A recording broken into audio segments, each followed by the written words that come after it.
Reka tuve muzi ni muzingo turambure page tunyarukira muri Republika na Demokarasi ya Kongo. Umuryango wa Afurika y'Epfo SADC wasabye u Rwanda guhinzira ingabo zabo zari ziri mu butumwa bw'amahoro muri Republika na Demokarasi ya Kongo. Mu gihe izo ngabo zaba zitashye, izi ngabo harimo iz Afurika y'Epfo, Tanzania na Malawi. Izo ngabo zemerewe kunyura mu Rwanda ariko ntago hari hamenyekana igihe zizatahira.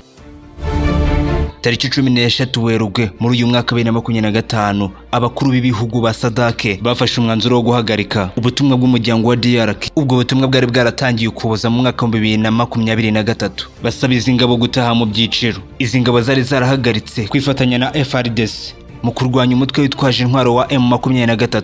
Nyuma yaho mu mpera za Mutarama muri uyu mwaka 2025 M23 ifashe umujyi wa Sake na Goma n'ibindi bice bihana imbibi. Ubizi ingabo za SADC ziri mu bice bitandukanye mu burasirazuba bwa Goma. Izo ngabo zicungirwa umutekano n'abarwanyi ba M23.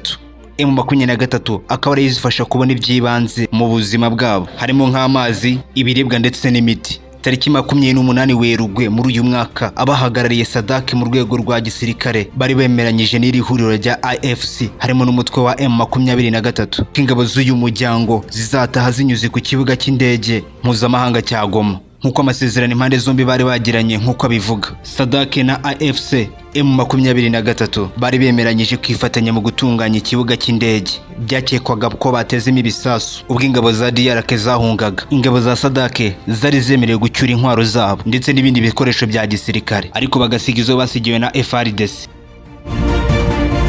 Gusa ubu ntago umwuka ari mwiza hagati ya SADC na AFC 23 nyuma yaho ingabo z'uyu muryango zongeye kugira umugambi wo gufasha FARDC kwisubiza umujyi wa Goma nyuma y'igitero ingabo za FARDC FDLR harimo n'imitwe ya Wazalendo. Ibyo bitero bikaba byarabereye mu burasirazuba bwa Goma ijoro ryo kwa 11 rishyira kwa 12 Mata. AFC M23 yasabye ingabo za DRC gutaha vuba na bwangu. Iryo ni itangazo ryasohowe na AFC M23.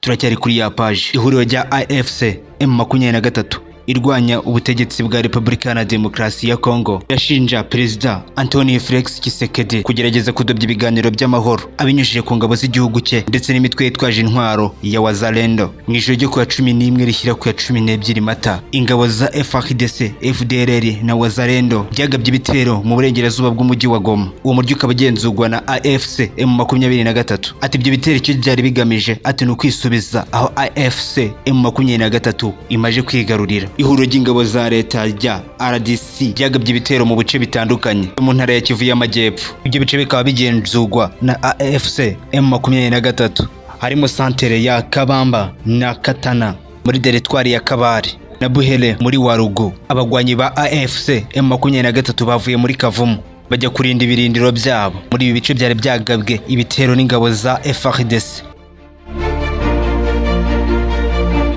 FDLR na Wazalendo jinjiriye muri icyo cyuho zikajya gufata ikibuga cy'indege cya Kavumu. Ihuriro rya RDC nijyamaze umwanya munini kuri icyo kibuga cy'indege cya Kavumu kuko ingabo za AFC M23 yazirasheho ibisasu biremereye bisubira mu mashyamba ryari ryaturutsemo muri teritwari ya Masisi muri Kivu y'Amajyaruguru. Naho habereye imirwano cyane cyane mu bice bya Nyabyondo, Kibanda na Gashebere. M23 yarahageze ihuriro ry'ingabo za FARDC risubira inyuma.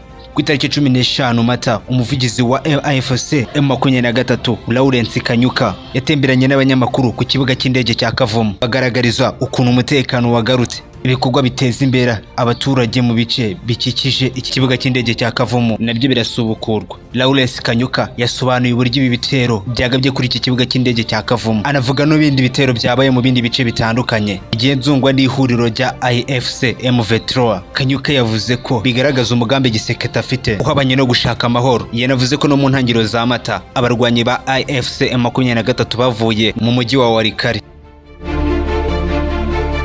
Ibyo M23 yabikoze kugira ngo ibiganiro bizabe ku mpande zombi, ariko ihuriro rya RDC ryahise riwuryamo rihita ryigamba itsinzi. Lawrence Kanyuka yagize ati dukwiriye kumva ko Tshisekedi adashaka amahoro. Ubwo twakuraga ingabo Walikale, ihuriro ry'ingabo za RDC ryaragiye rihita rijya mu isantere ya Walikale rihita rivuga yuko ryatsinze intambara.